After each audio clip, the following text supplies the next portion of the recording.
கிறிஸ்துவுக்குள் அன்பான கர்த்தருடைய பிள்ளைகளே, இன்றைய வேத வசனமும் ஜெபமும் 1 கொரிந்தியர் 6ஆம் அதிகாரம் 2ஆம் வசனம். பரிசுத்தவான்கள் உலகத்தை நியாயம் தீர்ப்பார்கள் என்று அறியீர்களா? கேள்வி கேட்கிறார். பரிசுத்தவான்கள் தேவனுடைய பிள்ளைகளே, பரிசுத்தமான தெய்வத்தை வழிபடுறவங்க தான் பரிசுத்தவான்கள். நீங்க வழிபடுகிற தெய்வம் பரிசுத்தமானவங்களா? யோசித்து பார்த்துக்கிடுங்க. நான் வழிபடுகிற ஆண்டவராய் இயேசு கிறிஸ்து பரிசுத்தம் உள்ளவர். அவர் பேச்சில் பரிசுத்தம், அவர் பார்வையில பரிசுத்தம், அவர் நடக்கையில பரிசுத்தம், எல்லாவற்றிலும் பரிசுத்தம். அது மாத்திரம் இல்லைங்க, நான் பரிசுத்தராக இருக்கிறது போல நீங்களும் பரிசுத்தராக இருங்கன்னு சொன்னவர். பரிசுத்தமாக்குகிற கர்த்தர், அவர் பேரு பரிசுத்தமாக்குகிற கர்த்தர். அந்த பரிசுத்த தெய்வத்தை வழிபடுகிற பரிசுத்தவான்கள் இந்த உலகத்தை நியாயம் தீர்ப்பார்களாம். அப்போ நாம இந்த உலகத்தை நியாயம் தீர்க்கிறவருங்க. உலக ஜனங்கள்லாம் நம்ம கிட்ட தான் நியாயத்தின் காரியத்தை கேட்க வருவாங்க. தேவனுடைய பிள்ளைகளை, இன்றைக்கு நாம் எப்படி நடந்து கொண்டிருக்கிறோம்?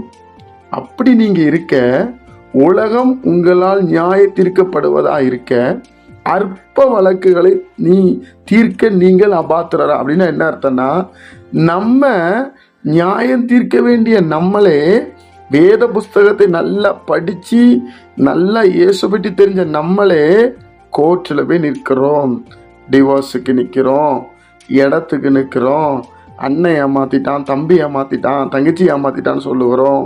இது நியாயமா? என்னுடைய பிள்ளைகளே, இயேசு வருகிறார். இது நியாயமா? நீங்கள் ஒன்றும் கொண்டு போகிறதில்ல. எழுதி வச்சுக்கிடுங்க. காலையிலே ஒழுங்காக போனவங்க சாயங்காலம் வீட்டுக்கு வர்றதில்ல. ஏன்னா நியாய தீர்ப்பு தேவனுடையது, நியாய தீர்ப்பு தேவனுடையது. அதனால நீங்களும் நானும் இந்த உலகத்தை நியாயம் தீர்க்க போகிறோம். உலக ஜனங்கள்லாம் உங்களை தேடி வருவாங்க நியாயத்தை கேட்டு. உங்கள் வாழ்க்கை அப்படி இருக்கணும்.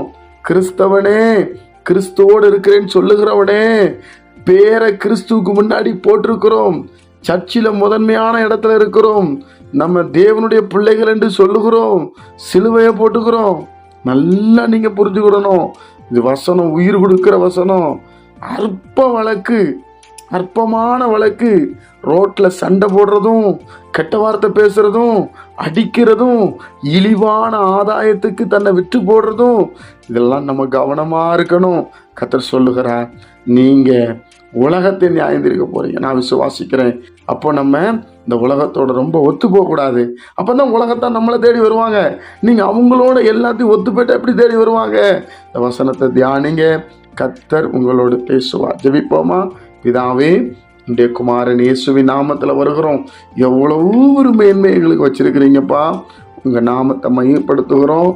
நாங்கள் எங்களுடைய பரிசுத்தத்தையும் நீதியும் காத்துக்கொள்ள கர்த்தர் எங்களுக்கு கிருபை செய்யுங்க.